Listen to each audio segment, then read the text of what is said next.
A gente fala agora sobre o relatório da reforma tributária, sobre mudanças no imposto, sobre consumo, relatório que foi apresentado na semana passada no Senado, e a expectativa é que esse relatório seja votado na Comissão de Constituição e Justiça e no plenário do Senado Federal no início de novembro. Fala-se entre 7 e 9 de novembro. Sobre isso, para entender um pouco mais sobre essa proposta, as mudanças feitas, a gente conversa agora com o senador Efraim Filho, coordenador do Grupo de Trabalho da Comissão de Assuntos Econômicos. Senador, muito obrigada por nos atender aqui no Manhã Band News. Bom dia para o senhor.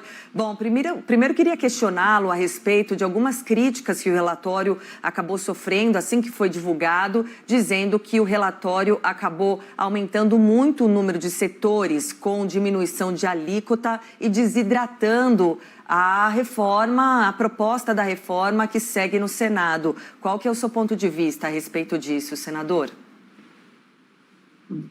Primeiramente, meu bom dia, Patrícia, a você, bom dia, Regina, bom dia, saudação aí a todos os nossos telespectadores, internautas, aqueles que nos escutam, nos assistem por todas as plataformas. O tema da reforma tributária, sem dúvida nenhuma, agenda-chave nesse final de ano, principalmente diante dessa agenda econômica, né, que o Brasil enfrenta nessa reta final, precisando demonstrar credibilidade diante, né, da agenda proposta pelo governo. E a reforma tributária, ela tem um olhar especial pela vida do contribuinte, né, do cidadão, do empreendedor. A reforma tributária, ela deve ser feita para facilitar a vida de quem produz.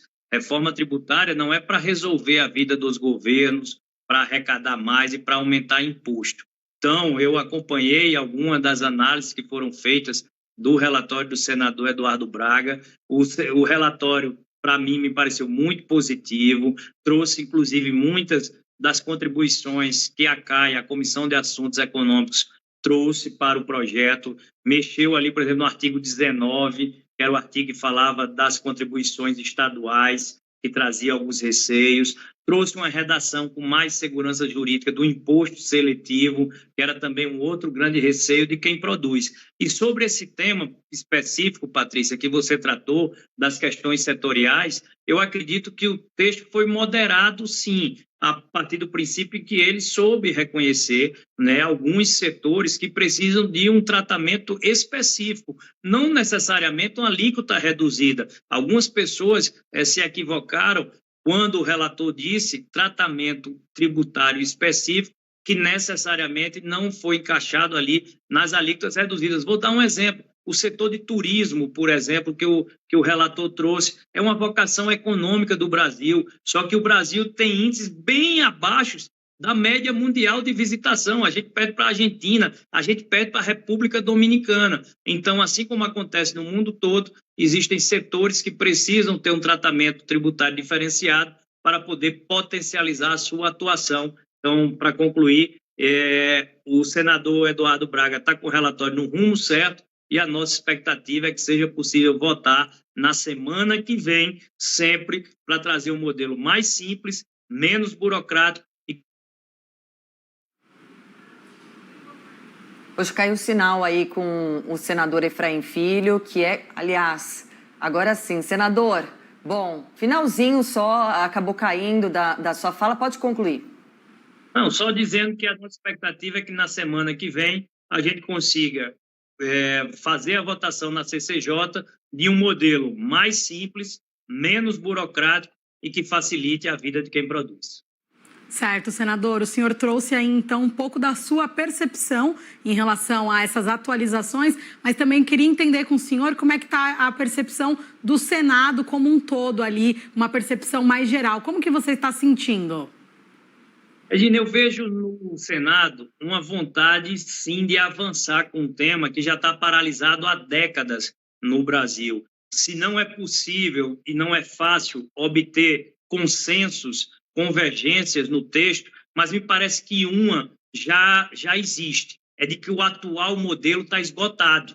Ele é arcaico, obsoleto, ultrapassado, só atrapalha a vida de quem quer produzir, nos joga nas últimas posições do ranking Doing Business, como um dos piores ambientes para se fazer negócio no mundo. Então, não adianta fazer remendo em tecido podre. Vai rasgar de novo. Não é ocasião de estar corrigindo uma regrinha aqui, outra regrinha ali. É preciso formatar um novo modelo. E nós não estamos inventando nada. Nós fomos buscar aquilo que é praticado pelas economias mais desenvolvidas do mundo. 90% dos países da OCDE buscam o IVA. Claro que o Brasil não é para amadores, até na hora de copiar a gente dá trabalho. Nós vamos fazer um IVA dual para atender a 3 níveis de federação, mas os fundamentos são o mesmo, e procurando adaptar a realidade da autonomia federativa no Brasil. Então, ponto número 1, a mudança de modelo é bem-vinda, apoiar a mudança de modelo é essencial. O Brasil precisa evoluir no nosso modelo, que é muito arcaico e obsoleto.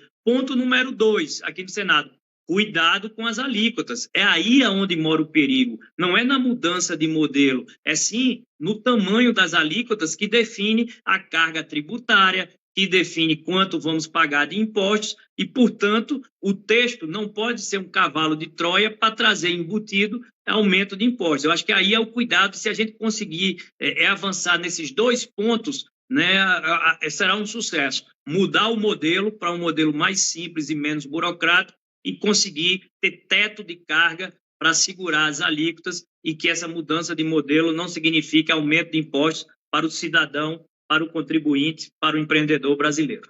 Senador, o senhor já comentou em vezes anteriores que ia propor uma mudança do tempo de transição desse modelo tributário, que pela proposta é de 50 anos. O senhor já propôs essa mudança? O que o senhor acredita que deveria acontecer em um prazo menor? O que seria factível? Patrícia, nós propusemos na CAI essa mudança, a CAI acolheu, o relator Eduardo Braga não acolheu essa proposta da CAI. Isso é natural, é do processo legislativo, há um debate e, particularmente nesse debate da transição, tem 2 posições aí antagônicas, a dos estados produtores e a dos estados consumidores. O nosso modelo hoje, ele prestigia os estados produtores, ou seja, aquele onde as indústrias estão instaladas. Por isso que tem tanta briga pela guerra fiscal para instalar a empresa, porque a empresa instalada no território de um estado, aquele imposto ali, grande parte dele fica naquele território. O grande avanço da reforma tributária é alterar essa regra histórica do Brasil, é prestigiar os estados consumidores, que na verdade é de onde sai o dinheiro. Então, se alguém no estado da Paraíba, no estado do Rio de Janeiro, no estado do Amazonas, seja onde for, adquirir um produto que é produzido em São Paulo, esse recurso vai ficar de onde veio o pagamento, né? De onde saiu. Se foi um cidadão goiano que adquiriu o produto, o imposto vai ficar para Goiás. Essa é a mudança da reforma tributária. Eu propus que essa transição, que é de 50 anos, para sair da regra de 2% ao ano para 30%. O relator não acolheu. Vamos ver o debate na CCJ, como é que vai se dar, né? Estamos para convencer e ser convencidos se é uma regra melhor a gente reduzir essa transição de uma vez por todas. Certo, senador. E mesmo aí com o texto da reforma sendo julgado e votado na semana que vem, ainda há uma expectativa se ela vai ser de fato, aprovada ainda para este ano. E dizem alguns especialistas que talvez não é uma sinalização muito boa se ela for aprovada só em 2024. Qual é a sua avaliação em relação a isso? Olha, eu concordo sim que o ideal é que a gente consiga encerrar 2023 com a conclusão da PEC, que é, vamos dizer assim, é a lei-mãe, né? Ou seja, é o guarda-chuva do nosso ordenamento jurídico, porque após a aprovação da PEC virão as leis complementares, que é a que vai regulamentar cada um desses incisos a que a gente se referiu aqui, as questões setoriais, os regimes tributários específicos, as regras do Conselho Federativo. Nós estamos aqui tratando muito de conceitos gerais, como eu disse, uma mudança de modelo, mas a sua regulamentação será por leis complementares. E no calendário ideal que foi traçado, encerraremos 2023 com a aprovação da PEC e 2024 será o ano das leis complementares. Se nós fizermos a travessia, né, para só aprovar a PEC em 2024, vai naturalmente postergar e atrasar a análise das leis complementares. Então, vamos fazer todos os esforços para conseguir encerrar esse ano. É possível, o sentimento está maduro. O Congresso Nacional, muitas vezes as pessoas mas isso vai ser muito difícil de ser votado. É só olhar um pouco para a memória recente. Nós conseguimos aprovar reformas estruturantes que às vezes eram muito mais áridas no diálogo com a sociedade. Aprovamos reforma trabalhista, reforma da Previdência, autonomia do Banco Central, marco do saneamento, marco do óleo e gás. Acabou de ser sancionada, vocês estavam com essa matéria antes, o marco legal das garantias, o novo arcabouço fiscal, lei do CAF. Então, o Congresso Nacional tem feito a sua parte, né, em aprovar reformas estruturantes e que tem contribuído com essa agenda econômica do Brasil. Espero que a reforma tributária, um sonho de quem empreende no Brasil, de quem emprega, de quem quer ter competitividade, reduzir o custo do Brasil, ter a vida mais simples para produzir, possa ser aprovado. E essa será a luta, né, a partir da semana que vem, começando na CCJ e dando certo na CCJ, indo ao plenário do Senado Federal. Senador, ontem o presidente do Senado, Rodrigo Pacheco, deu entrevista e falou que, para ele, conflitos entre o Senado e o governo não deverão interferir no andamento, na tramitação dos projetos econômicos, como, por exemplo, a reforma tributária. Como é que o senhor vê esse clima que existe entre a Casa, o Senado, o governo, como estão alinhados ou não, como isso está dificultando o desenrolar, a tramitação dessas propostas hoje dentro do Senado? Eu me alinho à posição do presidente da Casa, Rodrigo Pacheco. A agenda econômica, ela é mais do que uma agenda de governo, ela é uma agenda da nação brasileira. Ou então tem que se ter um pensamento de estadista nesse momento, ultrapassar qualquer desavença ou aresta que existe, para que a gente realmente possa avançar um tema que é importante para o médio e longo prazo do Brasil, não é simplesmente para os próximos 4 anos. Então, há no Congresso essa serenidade, há no Senado essa vontade. Veja que as propostas e agendas do governo foram aprovadas, é o caso do arcabouço fiscal, é o caso do PL da CAF, né? Então, você tem, mesmo que o Congresso tenha ali moderado, né, um pouco a proposta do governo, tendo um olhar pró-contribuinte, né, reduzindo um pouco a vontade do governo, mas foram aprovadas. Acho que o mesmo acontecerá com a reforma tributária. Será aprovada, sim. As outras agendas econômicas, como offshores, taxação de fundos exclusivos, que foram aprovadas recentemente na Câmara e acabaram de chegar ao Senado, também tendem, né, a ser aprovadas até o final do ano. O Senado vai ter essa serenidade e vai endereçar, né, o caminho correto para um Brasil que precisa ter responsabilidade. Agora, só mais um ponto, Patrícia.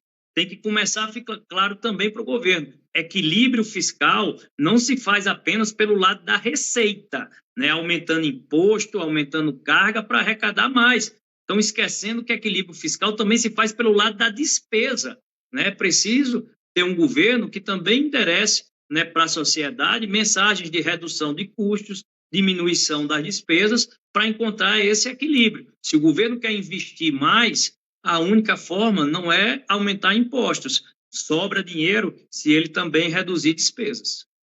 Certeza.